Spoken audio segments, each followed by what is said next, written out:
Bula colleagues, welcome to the March vlog that I started last month. It's really pleasing for me to be able to see that so many of you have been viewing these blogs, because these are a new way of us communicating with each other. I'm particularly pleased this month to be able to report to you the highlights of what occurred in February. And let me begin by talking about that wonderful traditional ceremony and welcome that I had from the university community. For both myself and my wife Sandy, we were overwhelmed by the wonderful welcome and the opportunity to be able to serve the USP family community. It was also in that traditional ceremony that I outlined some key aspects of my leadership, which were that I really value the sense of being open, that I am very ambitious for my staff and for my university, that I want this university to become one of the greatest universities in the world, and of course that one of the key aspects of my leadership will be transparency. And as you can see, we heard you loud and clearly in the voice survey.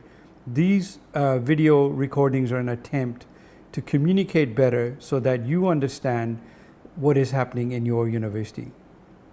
So once again, I want to thank everybody for that wonderful welcome, but also to let you know that one of the key things that I said at that inauguration, if I can call it that, was to outline our vision, mission, and values. And these are things that I think I am very passionate about for the university, because the vision that I articulated and the mission and the values are all about Pacific values and a values-led education, which is so important going forward. This has also been a fantastic month, because this is the month where I traveled first to New Zealand and then on to Australia to meet with our two major donor countries. And in both meetings, what was extremely reassuring and refreshing was the commitment that both governments have made to us in terms of their continued support, and the ideas that I was able to present about where the future vision of the university is, and to know that we will have the backing of these two wonderful donors who have been very keen to support us.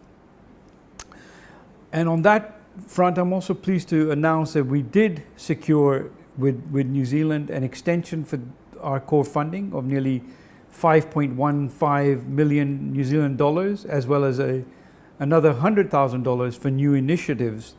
And again, in Australia, I had wide-ranging discussions with DFAT, where we really talked about where this partnership is. And I think the main point for me about these discussions was to reiterate that this is a partnership, that this is not a new form of colonialism. And it is important that Pacific voices are heard in everything that we do. I also had the opportunity to visit several dual sector universities, including the RMIT, Victoria University, and Swinburne University, to really try and work out how good dual sector universities organize themselves and how they participate within global rankings. As you know, our ambition is to move into global rankings. Although we are currently ranked, it is my ambition that this university becomes better and better. And to do that, we need to separate how our student body at Pacific TAFE is counted as part of the university. It also means that Pacific TAFE needs to have a better sense of governance and scrutiny, which allows it to have the best programs in the TVET sector. To do that, I have instituted a review of Pacific TAFE, which is being conducted by a panel of 3 people, including our Deputy Vice-Chancellor Education. And over coming months, it will be important for me to report the progress of that review. I also wanted to share with you some very interesting and wonderful news, in a sense, that we opened our new innovation hub supported by UNDP in early February. This is an amazing space which will allow some of the youngest entrepreneurs in the country to participate and pitch their ideas and become part of a robust economy that supports young entrepreneurs. And it was in that spirit that, of course, this month we held our entrepreneurial fair. And if you've been following any of my Facebook or Twitter feeds, you'll see that we've been reporting that all along. There was also fantastic news from the research office, because we won the One Ocean Hub research fund, which came from the Grand Challenges Research Fund in the UK. And our university will have approximately 4.75 million Fijian dollars coming to it for our researchers to do some work along oceans governance, along oceans law and science. This is a fantastic outcome for our researchers and will allow them to do some wonderful things.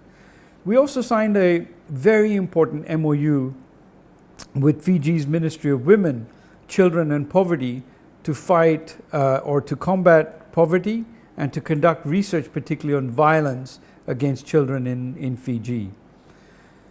We also had the launch of Pacific TAFE's Skill Me Up app, which is an amazing app which allows our students to have access to some of the best learning opportunities that they require going forward. Also, this was a month where our Faculty of Science, Technology and the Environment really worked hard in Vanuatu to start off a STEM program aimed at educating more teachers. And I'm really pleased to announce that, of course, the Vanuatu government has been so wonderful in recognizing the importance of what we're doing and has accorded us another 105 scholarships, which will become part of a second phase of our working in this area. I also wanted to share with you, colleagues, that I'm told I was the first Vice-Chancellor at this university to present an academic paper, which I did last Friday or just about a week ago, which was around my research on Brexit and the whole idea of labor movements within Europe. It was a fantastic seminar, and I really thank all the people who were there and the wonderful questions that I received. As we begin March, we are well into the academic year, and I recognize that there are so many things happening across all our campuses. I wish you all the very best as you get into the thick of our academic year, and I do hope that this month will bring some very rewarding experiences for all of you.